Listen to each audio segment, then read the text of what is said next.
Let's explore meiosis. Welcome to Learnology, where biology meets simplicity. A type of cell division where a single cell divides twice and produces 4 daughter cells with half the amount of genetic material, sex cells. Meiosis makes sure that all organisms produced via sexual reproduction contain the correct number of chromosomes, half from each parent.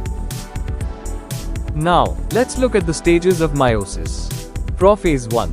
In this stage, the chromosomes condense and the nucleolus breaks down. As chromosomes move around, crossing over happens. This means genetic material can be exchanged. In metaphase 1, the chromosomes align in pairs in the center of the cell. Random assortment occurs. This means that chromosomes pairs line up randomly. In anaphase 1, chromosomes pair separate and move to opposite ends of the cell. This ensures each cell contains half the number of chromosomes. In telophase 1, 2 new nuclei form around each set of chromosomes. The cytoplasm split and 2 haploid daughter cells are formed. That was meiosis 1. Now, the second division begins. Prophase 2. Phase 2 happens to allow 4 haploid sex cells, sperm and egg cells, to be created. The chromosomes condense and the nucleolus breaks in both cells. Metaphase 2. The chromosomes align single file in the center of the cell.